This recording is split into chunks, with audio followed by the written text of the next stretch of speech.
चलिए इस वक्त सबसे बड़ी खबर आपको बताते हैं कि सरकार को आरबीआई की तरफ से रिकॉर्ड डिविडेंड मिलने वाला है। आरबीआई ने FY24 के लिए सरकार को 2 लाख करोड़ रुपए डिविडेंड देने का ऐलान किया है और इस वक्त ये बड़ी खबर आ रही है। खास तौर पर अगर फिजिकल डेफिसिट के मोर्चे पर देखें तो ये काफी अच्छी खबर है कि आरबीआई की तरफ से रिकॉर्ड डिविडेंड इस बार मिलने वाला है। और आप देख सकते हैं कि अगर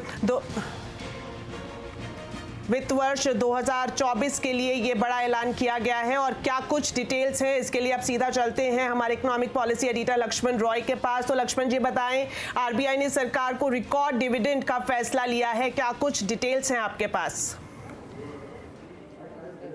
देखिए, इसके दो महत्वपूर्ण पहलू हैं। पहली बात तो ये कि रिजर्व बैंक का मानना है कि अब जाकर के इकोनॉमी में, अर्थव्यवस्था में एक रफ्तार आई है, एक मजबूती आई है। इस वजह से आने वाले साल में आमदनी काफ़ी ज़्यादा बढ़ने वाली है और यही वजह है कि सरकार को ज़्यादा डिविडेंड दिया जा सकता है। हालांकि ये जो डिविडेंड दिया जाता है इसका एक फॉर्मूला होता है, जो एक्सपर्ट कमेटी ने अपने फॉर्मूला तय की थी उसके आधार पर डिविडेंड दिया जाता है। और इस आर्थिक हालात की समीक्षा के बाद ये पाते हुए कि अब मजबूती दिख रही है, लंबे समय तक मजबूती रहेगी। ये जो सीआरबी होता है, दरअसल एक फॉर्मूला होता है जिसका कंटीजेंट रिस्क बफर होता है, उस बफर को बढ़ा करके 6.5% करने का फैसला लिया गया पिछले साल के मुकाबले। और ऐसा करने से आरबीआई के पास ज़्यादा सरप्लस पैसा होगा और उसके तहत अब आरबीआई ने यह तय किया है कि 2,10,874 करोड़ रुपए केंद्र सरकार को दिए जाएंगे। तो ये तो रही बात कि अर्थव्यवस्था में मजबूती है, पैसा ज़्यादा आएगा, अब वो पैसा सरप्लस दिया जाएगा केंद्र सरकार को। लेकिन केंद्र सरकार के लिए बहुत बड़ी राहत की बात कही जाती है,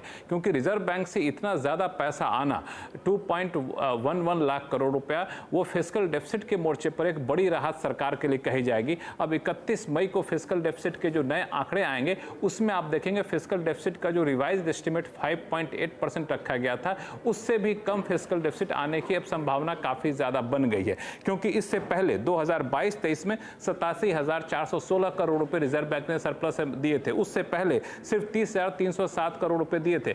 अब ये 2.11 लाख रुपए जो है मिलना अपने आप में केंद्र सरकार के लिए बड़ी राहत है। और ऐसे मौके पे जब सरकार जुलाई में बजट पेश करने जा रही है, फिस्कल डेफिसिट के मोर्चे पे इस तरह की राहत सरकार को एक बड़े कदम उठाने के लिए, बड़ी राहत देने के लिए एक इसको भी एक वहां पे सरकार को राहत भी देता है, गुंजाइश भी छोड़ता है। इसलिए ये कदम जो है इसके काफी दूरगामी सकारात्मक असर पड़ने की संभावना है। शुक्रिया लक्ष्मण जी, ये पूरी जानकारी हमारे दर्शक